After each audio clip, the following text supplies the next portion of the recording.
Саламатсың ба, Сымбат? Саламатсыз апай. Қалың қалай, жақсы ма? Шүкір, жақсы, өзіңіз. Жақсы.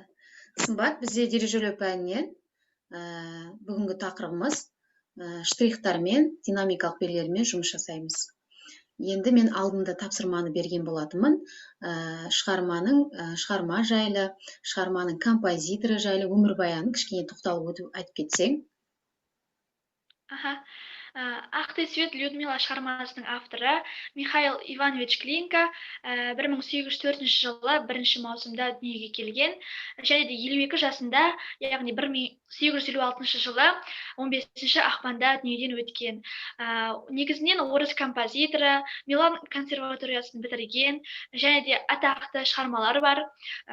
Оның романстары, симфониялық фантазиялары және вальс секілді шығармалары бар.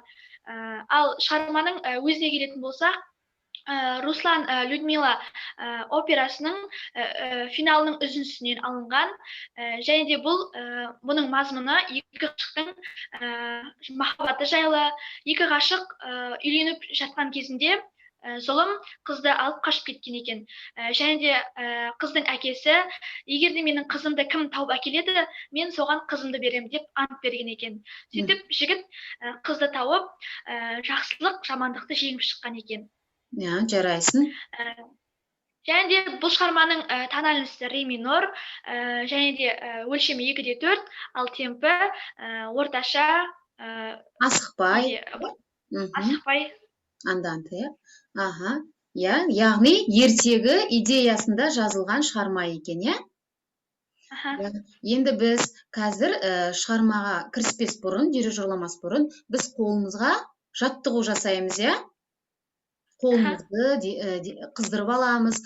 Бізде әр жаңағы киіс, білек дейміз, саусақ барлығы жұмыс жасау керек дирижерлап жатқан кезде. Иығымызды, қолымызды бәрін қысып тырысып тұрмаймыз, бәрін еркін, бос ұстаймыз. Егер де сен бүйтіп тырысып, неғылып тұрсаң, қысылып тұрсаң, сен қолың ең соң шығармаға дейін ауырып, мына жаның бәрі ауырып қалады. Талып қолың шыдамай қаласың шығарманың соңына дейін дирижерлауға, бос ұстайық. Денемізді бос ұстаймыз. Қазір мен жақтан қоямын. Бірге дирижерлаймыз. Екі қолымыздың ортасын ашамыз. Екі қолың ортасын ашамыз, 2/4 қып дирижерлаймыз размер.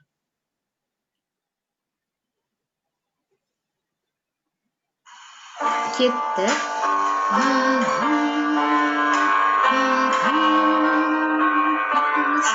Көтереміз дыбысты. Көтереміз, жоғары қолымызды көтереміз. Қайтадан түсіреміз.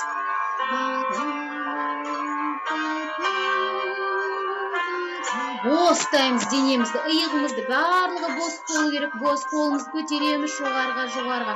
Төмен түсіреміз.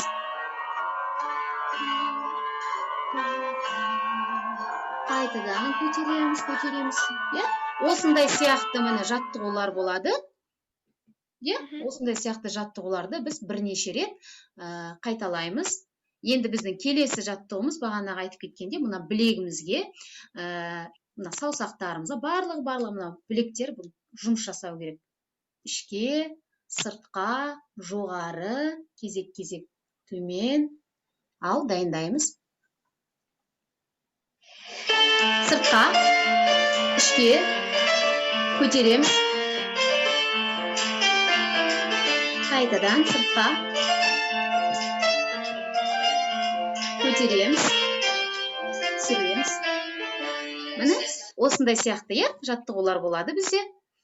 Дирижерламай тұрып.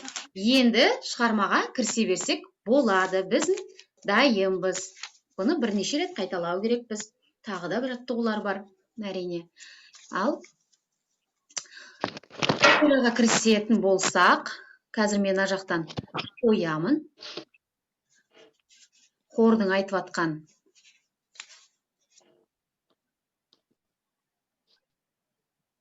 Қайырлы күн, білім алушы. Қазір. Мен саған бір рет дирижерлап көрсетемін.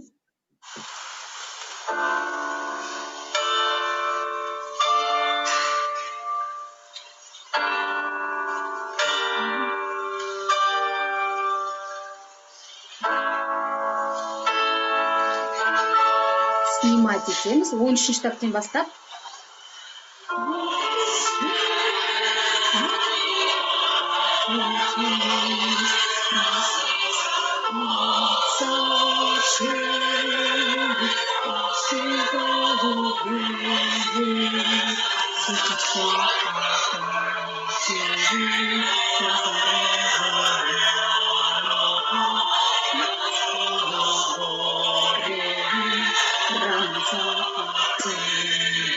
Forte.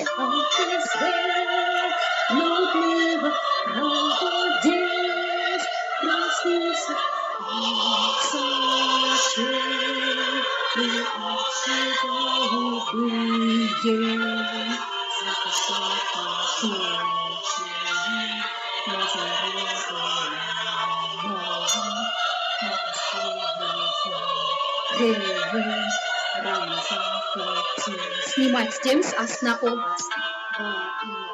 Горена, сорный час, покрыда,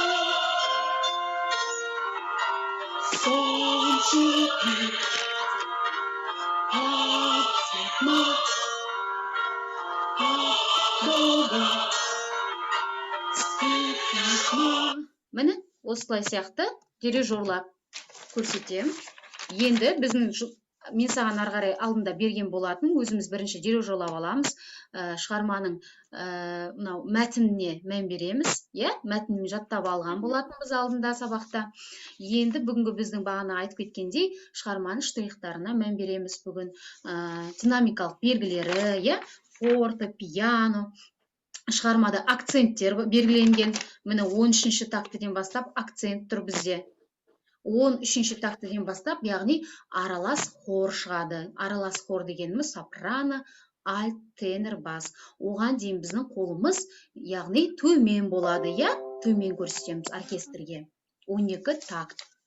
Ал енді өзің дирижерлап көрсетсең маған мәтініне жатқа.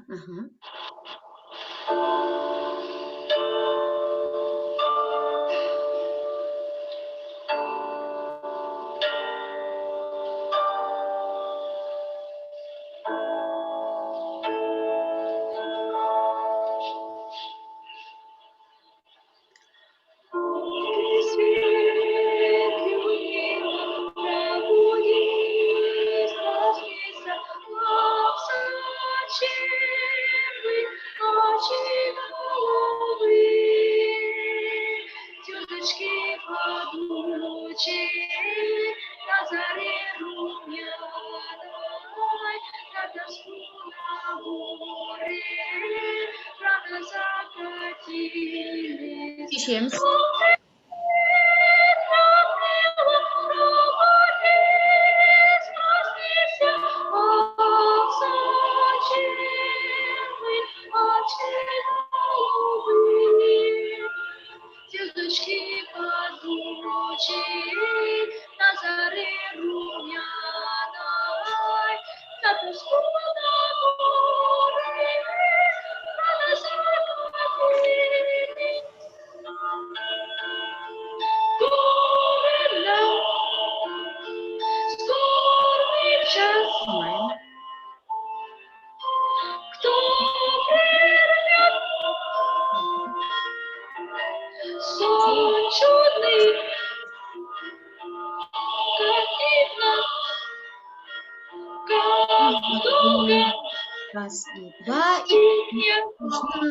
Шешеміз, сен жерінде қателесіп кеттің сымбат. Размерінде қателесіп кеттің, қалып қойдың. Соны мән бер. Тағы да қайталап, үйде сол жерлеріне бағана қате болған жеріміз дайындалу керекпіз. Содан кейін бағана енді қара, штрихтар деп айттым ғой, акцент, яғни күш береміз сол жерге, акцент тұр ғой міне. 13-ші тактіде екінші үлесте тұр міне, свет дегенде, ля. Фортеден басталады, динамикасы көріп тұрдың ба? Форте, яғни қаттыдан басталып тұр, дыбысы. Жай емес, пиано емес. Яғни міне акцентті міне екінші үлеске қалай бересің? Ах ты свет, Людмила, пробудись. Міне үшінші тактіде акцент бар екен. Мән беріп, держулау керек біз. Акцент береміз соған. Я?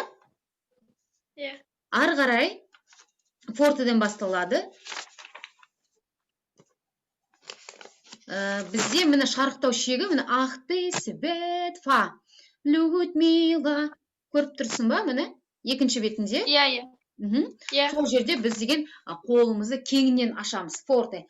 Ах ты свет, Людмила, пробудись. Кеңінен ашамыз. Сенің бағана қарап отырмын, қатең мына екі қолды бір-біріне бет жақындатып ұстап алатсың. Жоқ, болмайды бір-біріне жақын. Кішкене ашу керек біз. Міне иығымызбен бірдей. Ашамыз екі қолдың ортасын, я? Ертең соған үйреніп қаласын, ашамыз. Ашыңқырап, я? Ашыңқырап дереу жырлаймыз. Ұмытпа соны. Ах ты свет, Людмила, пробудись, проснися. Вот, ары қарай уже успокоим, я? Басылып, шамал.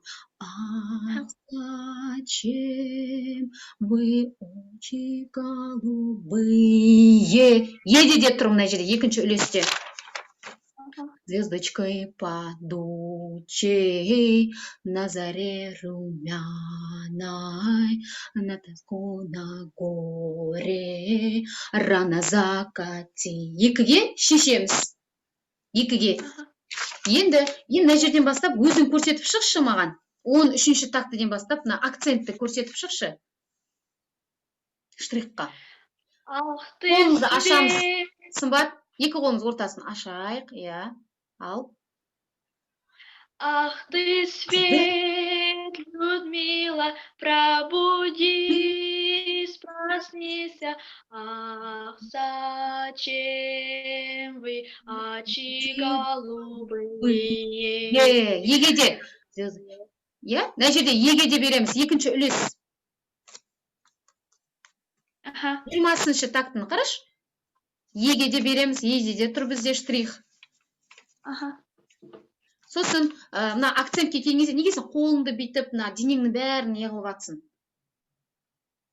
Білдіртпейміз оны, білдіртпей ғана, мына қолымыз ғана жұмыс жасау керек. Денеңмен былай бүйтіп қозғалуға болмайды ғонан. Басың кетіп атыр сенің. Өзіңді еркін сезін, еркін, іштеме қысылмай. Ах ты свет, Людмила, пробудись, проснися. Мимикамен жұмыс жасаймыз, е? Міндетті түрде дирижерлаудың біздің несі маңызды, мимикамызбен жұмыс жасау керек. Сол акцент келгенде қорға қарап, міне осы жерде міне акцент деген сияқты міне қарап қорға деп алып кету керексің екінші үлестік. Я, көзімізбен. Кән кеттік бас жағын 13-ші тактен бастап дирижерлай жоқ. 4 такт кән. Ах ты свет, Людмила, пробудись. Жоқ, қайтадан. Сымбат, екінші үлеске қарайсың ғой сен. Сен дұрыс емес қарап атсың, қара. Ах ты свет, Людмила, пробудись. Диске, светке. Ах ты свет, Людмила, пробудись, проснися. Ах, зачем? Енді сымбат. Қолымызды жинаймыз. Қолым қатты алға шығып кетті былайынан. Жинаймыз қолымыз. Өзімізге кішкене тартамыз. Өзімізге тарт. Өзіңе қарай тарт. Қолыңды жина. Өзіңе қарай әлде де тарт. Екі ортасын ашып, кәне тағы да бір рет көрсетіп жүр.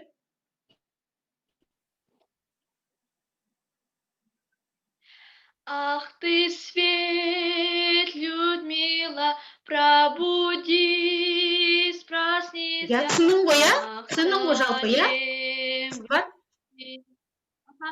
Я түсіндің, я? Жалпы штрихтар не екенін түсіндің, акценті не екенін түсіндің.